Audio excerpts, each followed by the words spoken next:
Welcome to Saturday. Every day is the day. Yesterday was hard. It was really hard. But, life goes on, and we've been taking it hour by hour, and we've been taking care of Buddy. And another part of the story, and it's sad, but Cap and Sagan eat different food, and on Wednesday, when Sagan wouldn't eat, I had mentioned yesterday that we had tried to give him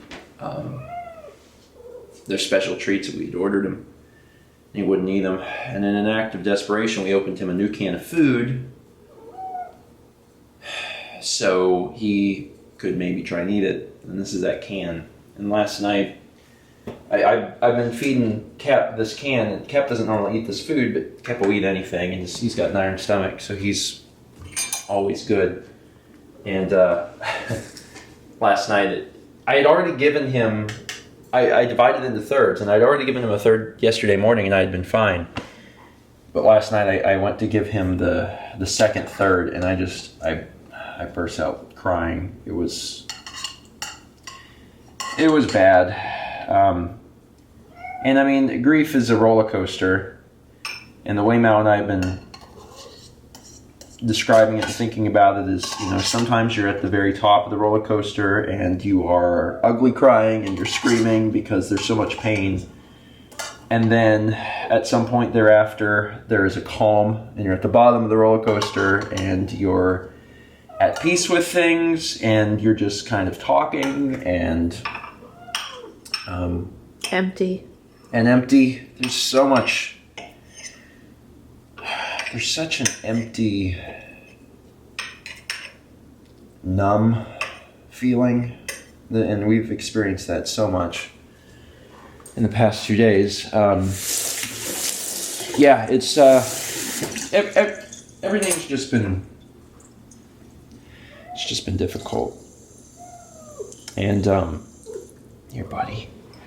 I mean, even things like there's 2 trays over here. I would normally always make the cat sit. This is what I would do. I would every time we would feed them, I'd hold their food and I'd say sit, and I'd wait for them both to sit, and then I would feed them. And I haven't been doing that with Kev. I'm like, here, just eat. But I mean, it's hard even, when we go to feed them and there's 2 trays. And eventually, eventually we'll get that washed up and it'll be put away, and, things will consolidate. One of the things I had thought about is that on Thursday night, and Sagan hadn't went to the bathroom. Well, Sagan peed on Wednesday night, so I knew that his bladder was working, but he didn't poop.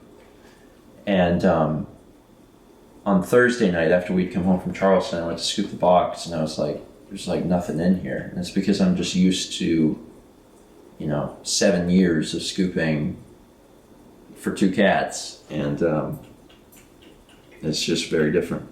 One thing I never mentioned it means nothing. It's just, I thought was very interesting. I forgot to mention it yesterday, is that it snowed the night Sagan died.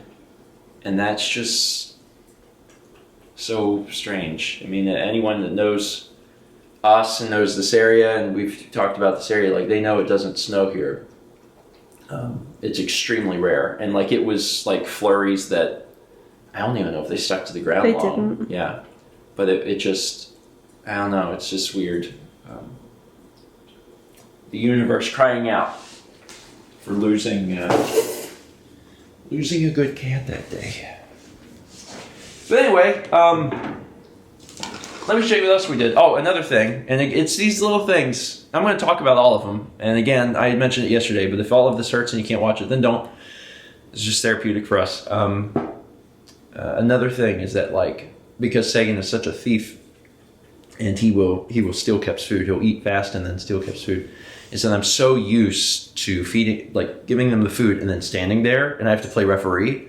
And Kep will do it occasionally too. Like if he would get through all of his food, he would go eat Sagan's too. But it's like, it's not a 50-50 split. Sagan is the one that did it the most, like 95-5.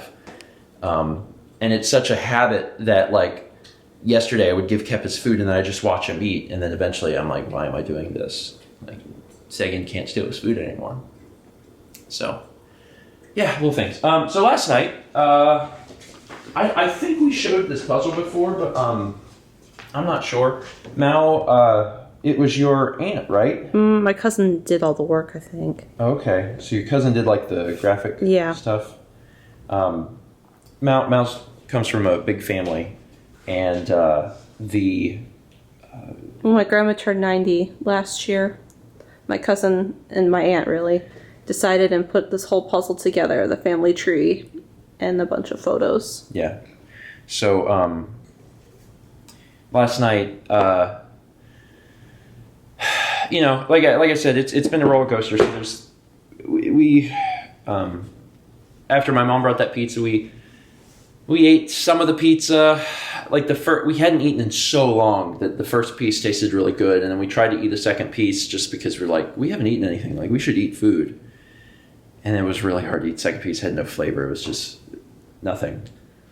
And we had been watching some videos, just like uplifting stories about anything, really. A knife maker in Japan, and there's a channel that we actually are subscribed to called Great Big Story, and it's just little snippets of really interesting stuff, and we love that sort of like little mini documentary content.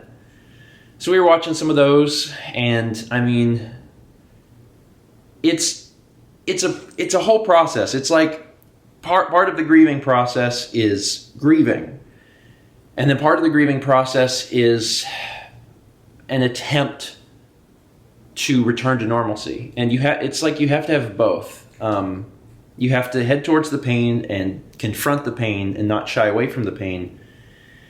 And then after you've had some pain, you have to try and return to life, and you have to continually balance these things. Mal and I have said that our goal is to aim for marginally better every day. Yeah, marginally better every day, marginally less tears every day. But anyway, we'd been sitting and watching stuff, and then eventually we had enjoyed it at the beginning, and then we kind of got to the point where we weren't even really focused on it anymore, and then we turned it off and we talked for a while, and Mal said that she'd really just like to put together a puzzle. So we put together this puzzle, and I think it's funny because the last time that we put together a 1,000-piece puzzle, it took us like 7 hours. It was that April Fool's joke that we did a long time ago. This is also a 1,000-piece puzzle, and we put it together in about 3, like literally less than half the time.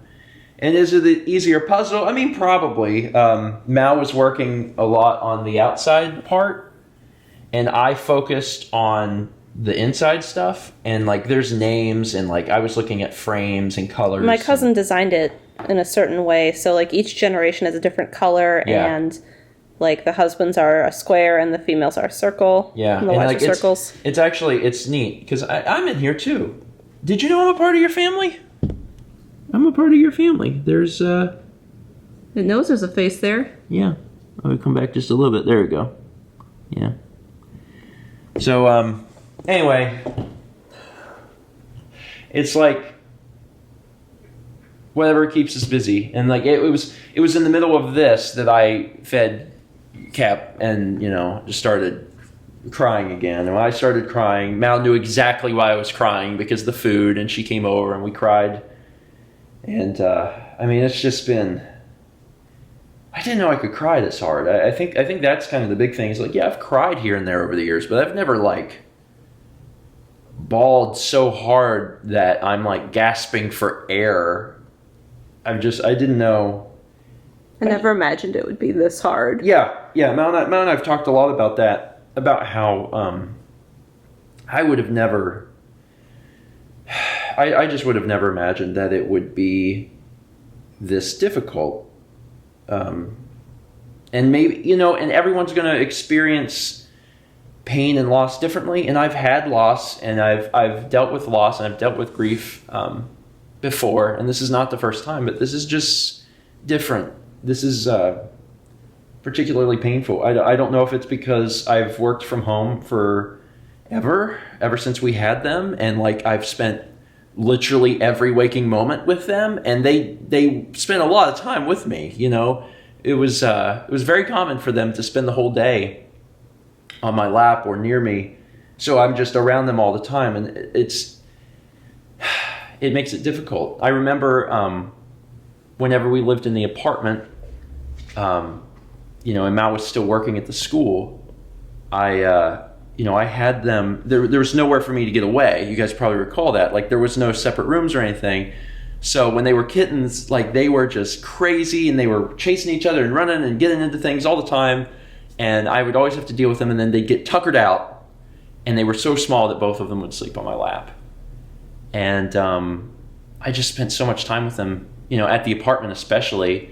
When we moved in here last June, we spent, you know, still an extraordinary amount of time, but because I was upstairs, you know, there was more room for them to roam, and they would still spend a lot of time with me upstairs, but, you know, sometimes they'd be other places, and I don't know. Sorry. I know that this is probably a little rambly, and it will be.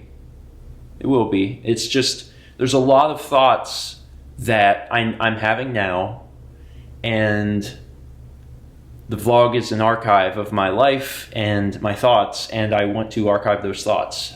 I know that I won't have these thoughts forever. I won't have these memories forever, and you know, even down to the things that I remember and the grief that I feel, I want that out there. And yeah.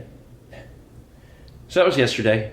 And also, I want to thank Lindsay. I never mentioned it yesterday. Lindsay stopped by for a little bit, and that was nice. That was another, you know, like I said, you have to grieve, and you have to also return to normalcy. And that was a good return to normalcy. And she grieved with us. She was sad for us, and she recounted when Fritz passed. And Fritz was on the vlog, her dog. So there was a lot of mutual understanding there, and then you know, just talking was nice. And then last night we got an email, and it was a DoorDash gift card from Lindsay, Dan, Carly, and Kyle.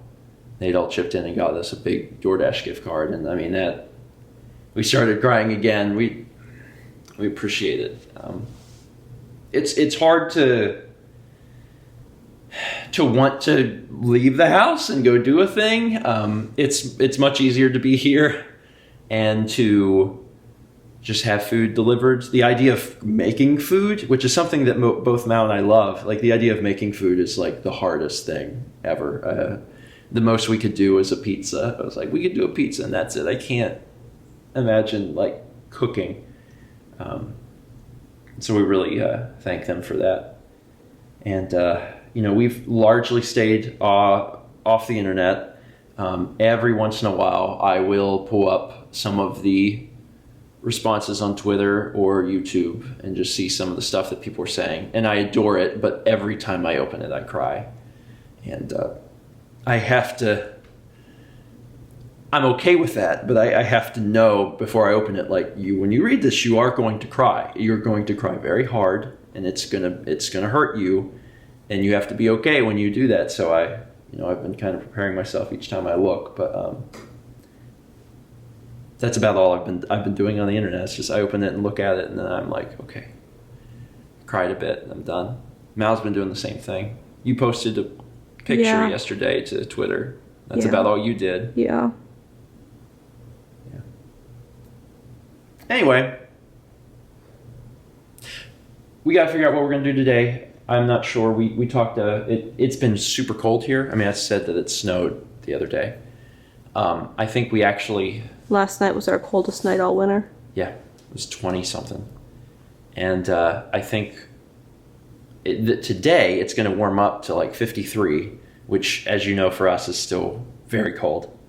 But one of our favorite things to do when life is pushing us down is to go walk on the beach. And I think we're going to try and do that today. And it's going to be a little cold for us, but I think it'd be good for us. So I think we're going to probably try and go do that today and just enjoy a little time together doing that. Hopefully it's not too windy. That'll make it worse, but if we're going to do it, today's a good day to do it because it's probably not going to get much warmer than this.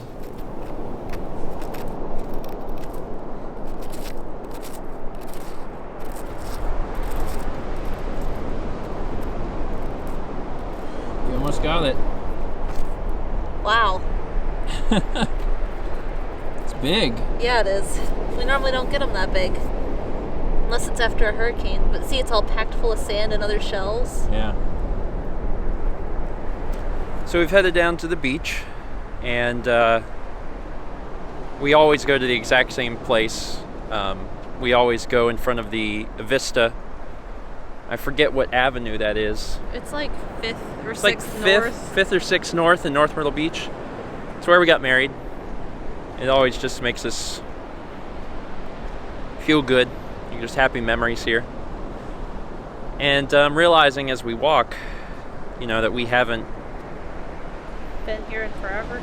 It's been a long time Yeah. since we've taken a walk on the beach.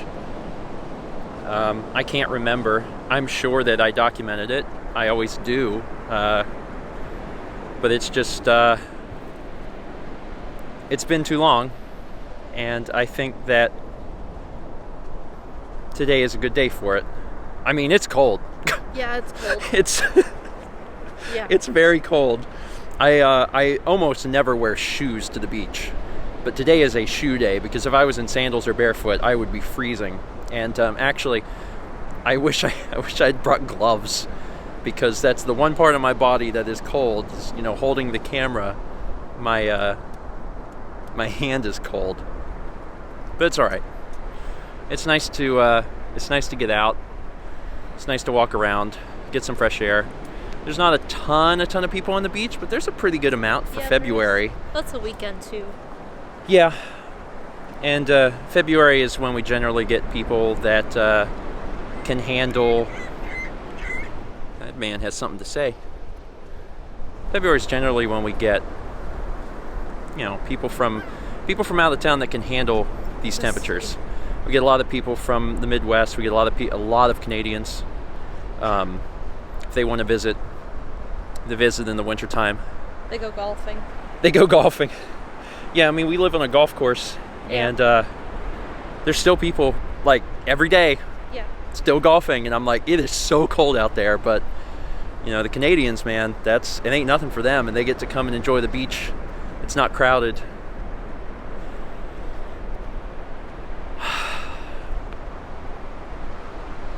It's just peaceful.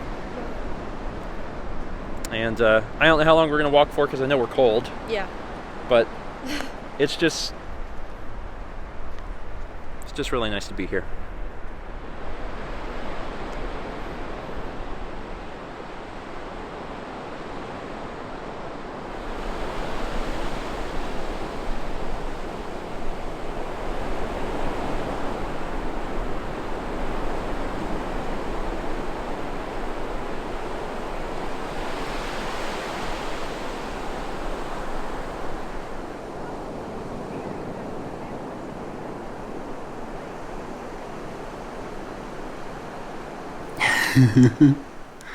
Get it, buddy. There you go. Good boy. Get that thing. So we've talked about it a little bit before, but Kepler's never been big on playing with toys. Anytime we would find a toy that he would really interact with, it was very special because I almost say he was more scared of toys than a cat would normally be. So, like, to find a toy that he's willing to actually play with, and this is his way of playing, by the way. Like, it's just Trying so hard. he's trying to play. Like, he puts his little hands up and like tries to grab it, and that's it.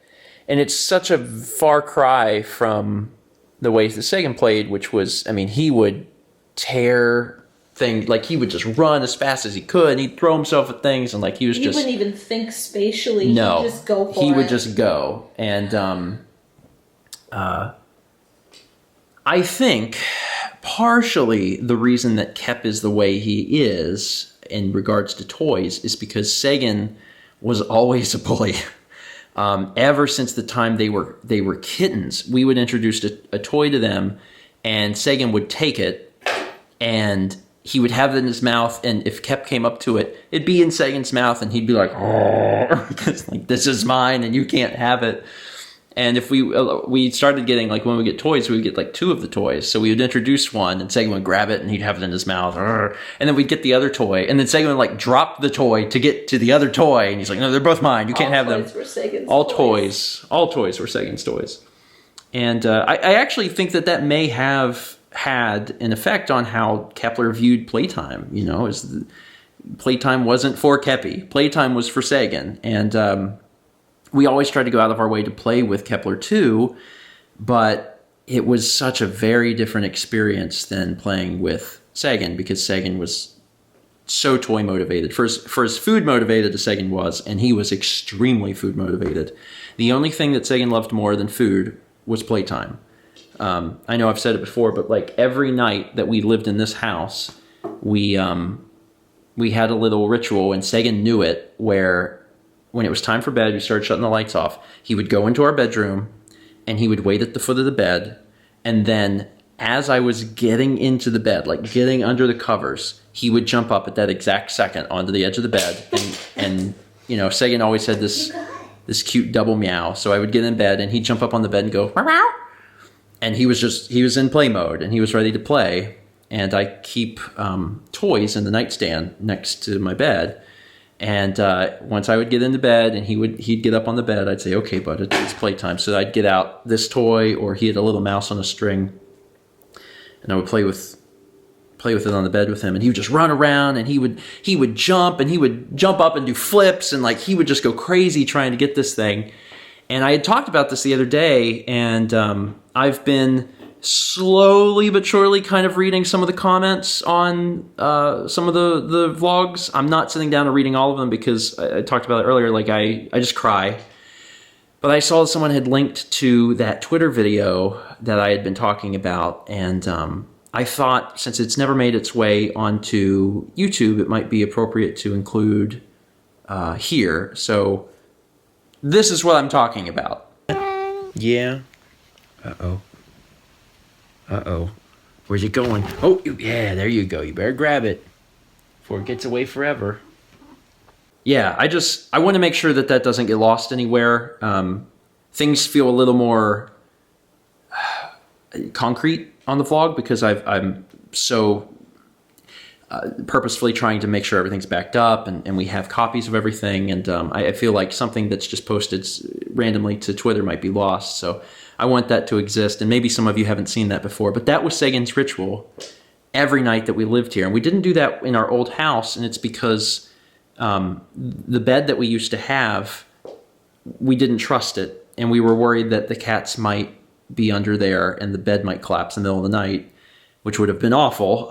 So we didn't let them into our room at the old house. But once we moved in here and we got a new bed, we started letting them in again, which was what we used to do when we lived in the apartment. And that became Sagan's little ritual. So I actually remember for the past few months, what would happen is Sagan would play on the bed, and Kepler would be on the floor next to the bed. And Kepler didn't want to come up onto the bed because that was Sagan's playtime. But I would have this toy here, and I would take it, and I would be playing with Sagan.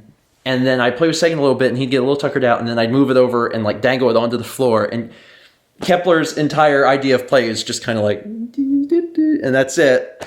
But I would play with him too.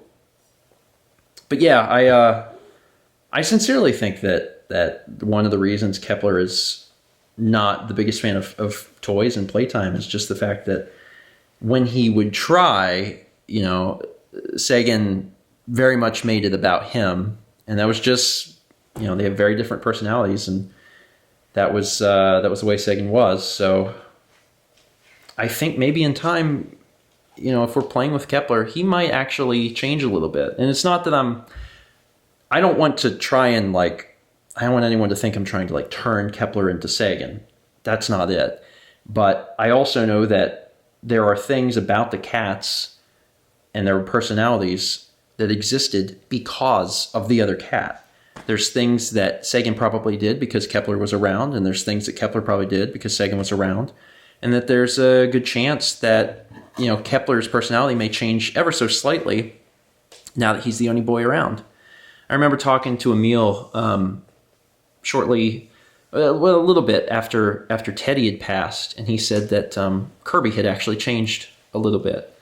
That some of Kirby's demeanor, like Teddy was always like the alpha cat, and there was a few things that Kirby had done that, you know, was more submissive towards Teddy, and then Kirby's personality actually changed a little bit after Teddy passed. So I have a feeling that that's something that could happen, but playtime was always important to me, and I know that Kepler is getting some level of joy out of it, so I'm going to be playing with him, you know, more. You're the one we're going to play with now, bud.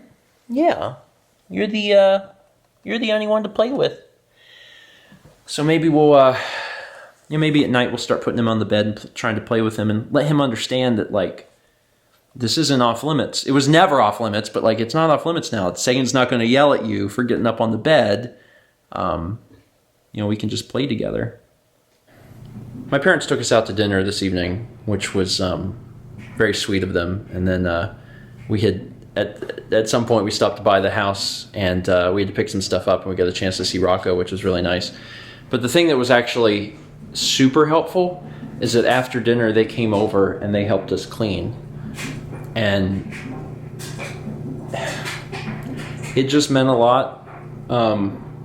We were in the middle of doing kind of a lot of cleanings. Like, we were getting ready to get started on cleaning stuff whenever Some of the laundry. Mao had done some of the laundry. There was a lot of things that we were just getting started on when Sagan passed, and of course, you know, that shut everything down.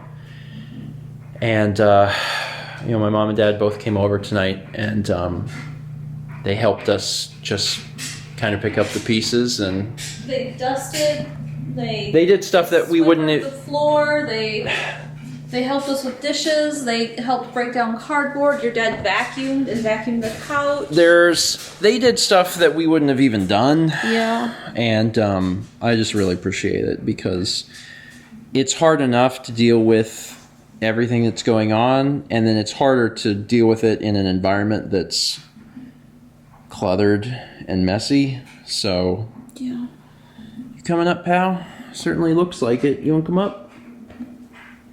Okay. Come on up. Hi. Hi. Okay, yeah, that's... No nose prints on that glass, Please. baby. I'll have to clean it. Hi, sweetheart. Oh, Headbutt. Me? Camera headbutt? Don't bring me that close and leave me hanging. He like started the headbutt and was like, eh. That's a Kep thing. Kep always Kep has headbutts. Yeah. Sagan headbutted like a few times, but that was not his thing. No. Cats are very different. Mal and I were talking earlier about how one of the things, I don't know if I've talked about on the vlog. Vlog's been around so long, sometimes I'm not sure what I have and haven't talked about, is the fact that Sagan huffed. Yeah. If Sagan was displeased In any way, he would go. And it was the funniest thing. I've never seen any other cat do that ever.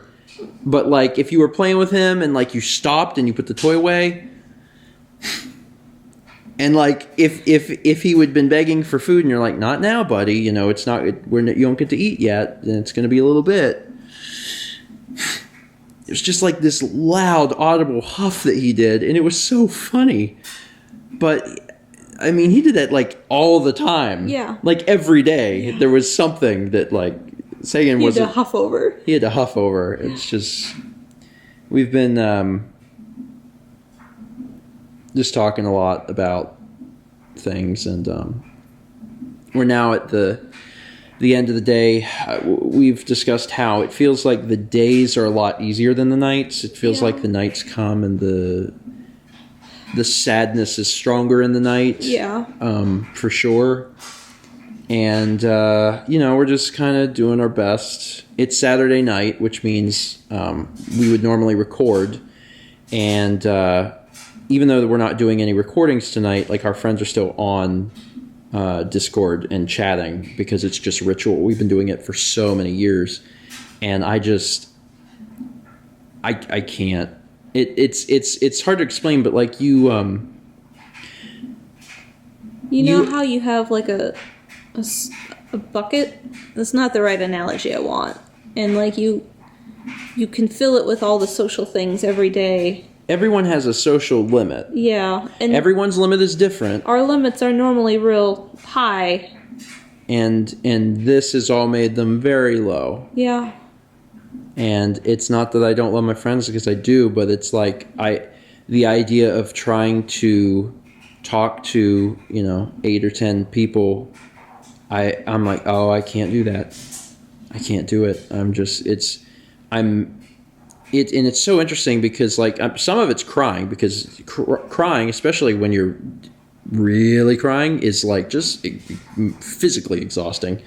But then also just all of the emotional exhaustion over things like crying, but then just thoughts leave me exhausted at the end of the day. I'm so tired. Like I am just so tired. And, it's only almost 11 o'clock. And I'm like, oh, I feel like I could just pass out because I'm just so tired. And, it's been interesting. But I have to tell you, Mal, and I feel like you would agree, if the goal was for today to be marginally better, it was. It was marginally better. And that's all that we can ask for. A net positive. And, it's going to take us a long time to feel normal. And we'll never fully heal from this. But we're taking it day by day. And, like, did we cry today? Yeah. Yeah.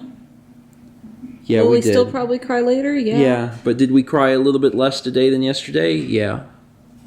There was there was a moment earlier we were walking the beach and like I don't know, something just hit me and I was holding Mal and we were crying on the beach and you were trying to console me like, and it hit me. And then it passed and it was okay again. And then earlier, we were, my parents were over and we were cleaning everything. And Mao had asked me to take some stuff into the closet because we have a pile for shredding and then we have a pile for like filing. And she had given me that stuff. And she said, by the way, when you're in there, if you could move Sagan's cage, because it's very hard for me every time I go into the closet to see it. Because it was basically in the middle of the closet. When I got home, it normally would be on. When I got home on Thursday, when we walked in the door, Kep, hissed at it, and I was like, okay, I'll go put it in the closet because he doesn't go in there. And I sat it in the middle of the closet. And since then, every time we go into the closet, it's there. And Mal was like, can you move it? And I said, yeah. So I went in there and I put the stuff in the filing stack and I put the stuff in the shredding stack. And then I went to get the cage and like I just couldn't do it. I got on the floor and I just bawled. It's hard because like you don't know when it's going to happen. You don't know what's going to be the reason. And sometimes it's completely random. And sometimes something that makes you cry one day doesn't make you cry the next day. Like there's no rhyme or reason to. Sometimes you're laughing about something and it turns into crying and. Yeah. And sometimes it's the other way around. Yeah. Sometimes we're crying about something and then we start laughing about it. And it's like, it's just a roller coaster. And I think that's just the way grief is. I mean, deep, heartfelt grief is it's that. And everyone deals with this differently. I'm not going to say that there's like one definitive good way to grieve because everyone does it differently. I think that there are probably some unhealthy ways to grieve, but as far as there being like one definitive like good way, like no, everyone's going to do it a little bit differently. And I feel like we're working through this. I feel like it is slow. Yeah. But I also, we've said it before, like, this hurts so much worse than we ever thought it would. Nothing could have prepared me for this, like, I'm just continually blown away at how heartbroken Mao and I have been. I mean, it just really caught me off guard. Yeah. It was a shock. Yeah. But we're going to get through it. And, God, sorry, I have to show you this because he's so stinking cute. He's over here just rolling. This guy, man, he has been by our sides. And he has been comforting us. He's on the bed this morning just purring, and we were petting him. And he's always been our little buddy. And one thing about Kep that is different than Sagan is I love Sagan. Sagan was a wonderful cat, and he was so smart, and there's so many good qualities about him. And he was sweet, but he wasn't sweet like Kep is. Kep was our sweetie. Kep was not always the brightest boy, but he was sweet. He's always been sweet, and he continues to be sweet. And I feel like even now he's, I don't know. Maybe it's because he can't be near Sagan, or he feels lonely, or whatever. He can sense something from us. For whatever reason, he's very clingy, and I don't mind at all. Please be clingy, Keppy. For as long as you want to be, buddy. You can stick by me however long you want. Okay? Alright. I'm going to end it here. I don't know how much longer we'll be up. If we do anything interesting, like put together another puzzle, I'll tell you tomorrow. Yeah. I'll tell you tomorrow. For now, we're going to just wind down and just try and relax. We don't have an agenda for tomorrow because we're continuing this mindset of don't have an agenda, and we'll just see what happens. Yeah. But marginally better. Marginally. Marginally.